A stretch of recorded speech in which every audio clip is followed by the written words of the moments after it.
regulamentada, ou seja, quando existir uma inconstitucionalidade por omissão, qualquer pessoa pode utilizar.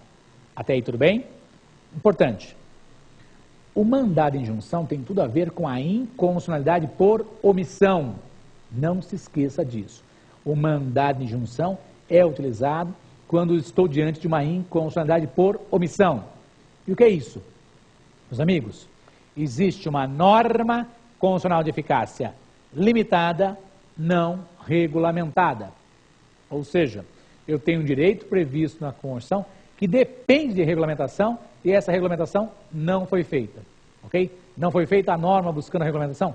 Não foi feita a norma buscando essa regulamentação. E o que eu posso utilizar para buscar a regulamentação? O mandado de injunção. Pensa comigo. Se eu sou uma pessoa que eu quero buscar a minha aposentadoria e não tenho uma lei complementar para dar guarida a esse direito. Não tenho uma lei complementar para regulamentar isso. Vou usar o quê? O mandado de injunção. Eu vou me socorrer de mandado de injunção. Vou contratar um advogado que vai ingressar com mandado de injunção. Agora onde? Presta atenção. Se o órgão competente que devia regulamentar, seria o Congresso Nacional, o Congresso Nacional deveria fazer a lei e não o fez, o foro competente é o Supremo Tribunal Federal. Importante. Na nossa Constituição, o mandado de injunção é utilizado, né, ou perante o STF ou perante o STJ, porque a previsão expressa da Constituição, tá? Ou no STF ou no STJ. Aqui entre nós, no STJ até hoje não vi casos concretos de ingressar com uma mandado de injunção e ter sido dado guarida ao direito. Agora, mandado de injunção no Supremo, tem um monte, tá? Entenda que no Supremo Tribunal Federal, os novos ministros que compõem o Supremo Tribunal Federal têm dado efeito concreto ao mandado de injunção. Tem resolvido os casos concretos que se apresentam lá no Supremo Tribunal Federal. Quer dizer que tem aposentado o cliente? Um exemplo campeão é a violação do parágrafo 4º do artigo 40, tá?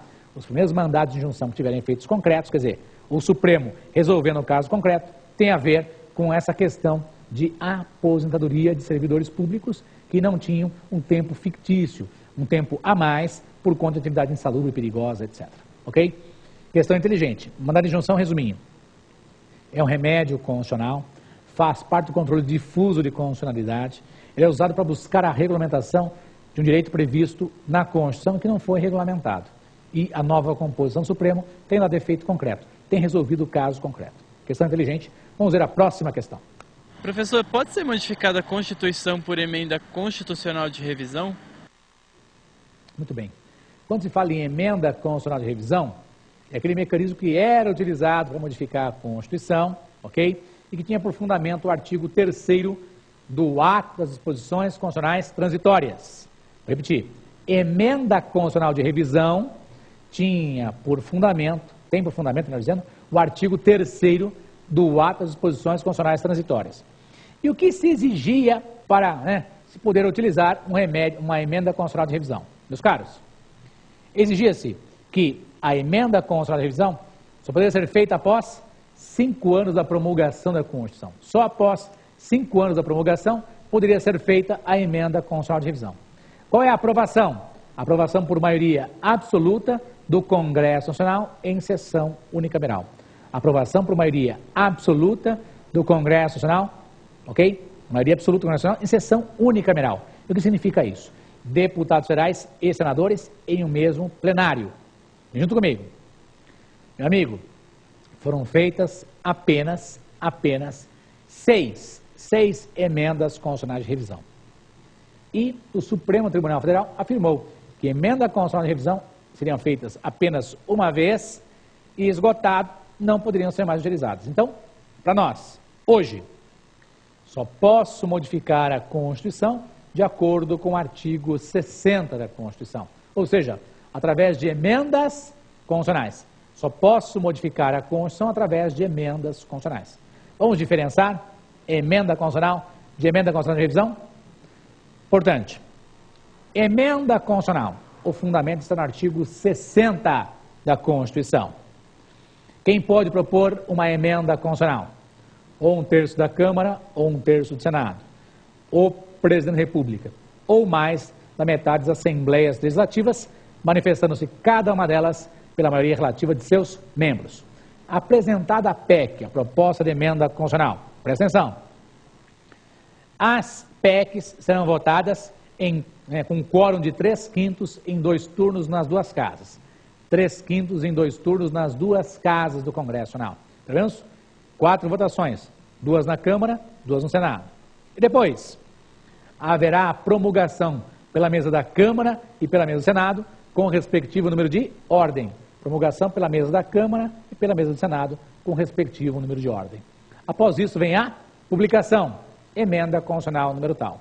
Agora, importante, com relação às emendas constitucionais, existem limitações circunstanciais. O que significa isso? Meus caros, ocorrendo certas circunstâncias, certas situações, eu não posso modificar a Constituição. São elas: intervenção federal, estado de defesa, estado de sítio. Ocorrendo intervenção federal, estado de defesa, de sítio, não posso modificar a Constituição. E, presta atenção, tais situações são criadas por decreto do presidente da República. Avançando, existe uma limitação temporal para a reapresentação da PEC. Se a PEC for rejeitada em uma sessão legislativa, só pode ser apresentada novamente na próxima sessão legislativa. Rejeitada em uma sessão legislativa, só pode ser apresentada na próxima sessão legislativa. Isso está no parágrafo 5º do artigo 60. Só para não deixar escapar nada. As limitações circunstanciais estão no parágrafo 1º do artigo 60. E essas limitações temporais para a reapresentação da PEC no parágrafo 5º do artigo 60. Presta atenção. Falta falar das limitações materiais às emendas constitucionais, que estão no parágrafo 4º do artigo 60. Está dito lá que não podem ser objeto de emenda, de modificação, as propostas tendentes a abolir, retirar a forma federativa de Estado, o voto direto, secreto, universal e periódico, a separação dos poderes, os direitos e garantias individuais, ok? Cláusulas pétreas, chamadas de cláusulas pétreas expressas ou explícitas, também chamadas de limitações materiais expressas ou explícitas. Acabou? Não. Comparando, existem também as emendas constitucionais de revisão, cujo fundamento é o artigo 3º da DCT. Importante, o que está lá escrito que eu tenho que guardar para a prova? Que as emendas constitucionais de revisão só poderiam ser feitas após 5 anos da promulgação da Constituição. Lembra da promulgação da Constituição?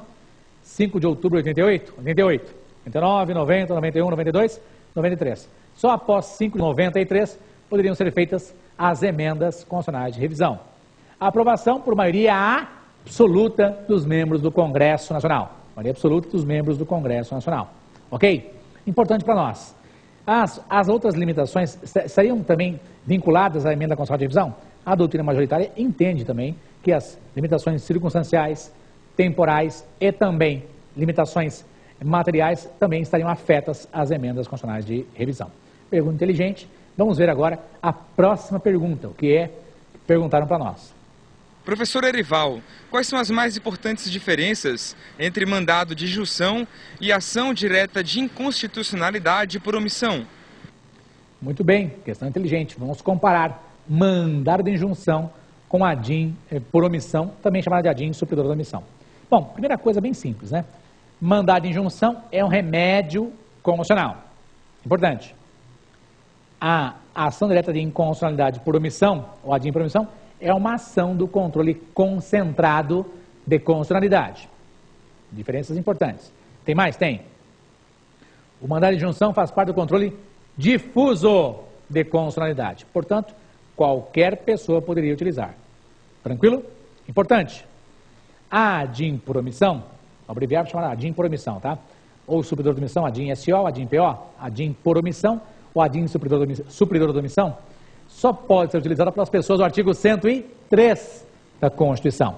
Então, existe legitimidade ativa especial.